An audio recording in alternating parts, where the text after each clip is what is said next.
వామ్మో వార్ నైనో ఏం సినిమారా ఇది. ఇందాకనే అఖండ పార్ట్ 2 మూవీ అయితే చూసినా మావా, అందులో ఒక డైలాగ్ ఉంది మావా, దిమాక్ లగలైతే ఓతలేదు. కొండల్లో తొండని పట్టుకొని తిని బ్రతికే మీరెక్కడ, ఆ కొండని క్షేత్రంగా మార్చి పూజించే మేమెక్కడ, బోత్ ఆర్ నాట్ సేమ్. జై బాలయ్య.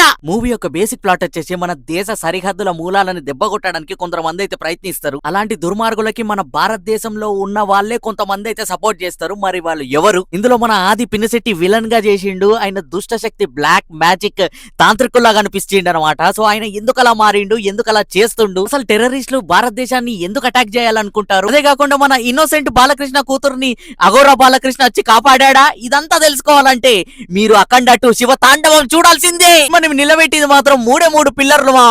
ఒకటి వచ్చేసి బోయపాటి దర్శకుడు ఆబ్వియస్లీ, సెకండ్ వచ్చేసి మన అమ్మ సెంటిమెంట్, ఆ సెంటిమెంట్ బాగా వర్కౌట్ అయింది. థర్డ్ వచ్చేసి జై బాలయ్య మన బాలకృష్ణ తాండవమా.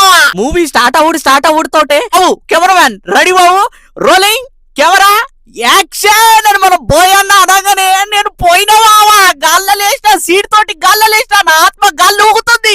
శివ శివ హర హర సాంబ శంకర అనగానే మైండ్ బ్లోయింగ్ మావా. ఈ సినిమాలో కొన్ని మూమెంట్స్ ఉంటాయి మావా, అంటే కొన్ని అన్రియలిస్టిక్ ఉంటాయి, కానీ మనం చూడగానే మనం ఇది సాధ్యం కాదురా అనే మనమే సాధ్యమవుతుంది, బోయాకి సాధ్యమవుతుంది, మన బాలకృష్ణ కూడా సాధ్యమవుతుంది అనేలాగా చేస్తాడు మావా. ఎగ్జిక్యూషన్ పర్ఫెక్ట్ ఉంది మావా. ఈ మూవీకి ఇంకొక బిగ్గెస్ట్ ప్లస్ పాయింట్ వచ్చేసి ఆది పినిశెట్టి.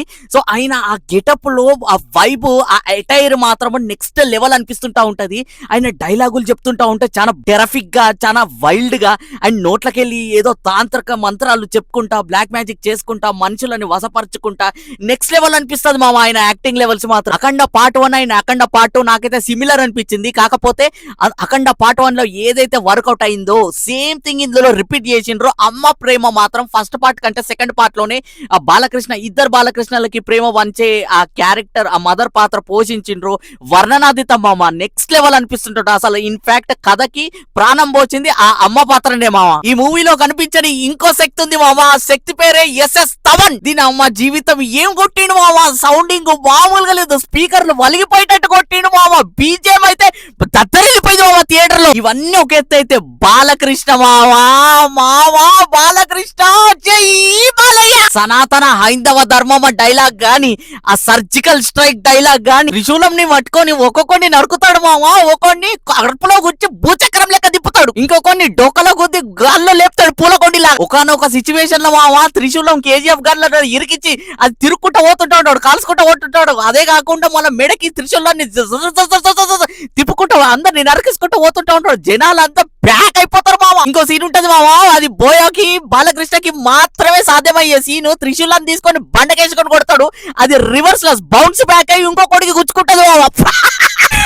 ఇంకొక సీన్ ఉంటది మావా ఇంటర్వెల్ లో, మామూలుగా ఎలివేషన్ కాదు, బాలకృష్ణ అఘోరా గెటప్ లో వస్తాడు మావా. ఫైటింగ్ సీన్, ఆ సీన్లకి, ఆ బీజిఎం కి తమనన్న కొట్టినట్టిండో ఏం తీసుకొని కొట్టిండో మాత్రం పిచ్చి ప్యాక్ అయిపోయింది. సినిమా ఇంటర్వెల్ పడ్డ తర్వాత నా పక్కనోడు అని పిలుస్తే భయ్యా జరుగు ఇంటర్వెల్ వచ్చింది పాప్కార్న్ కొనుకొచ్చుకుంటే ఆడికి చెవులు పడతలే.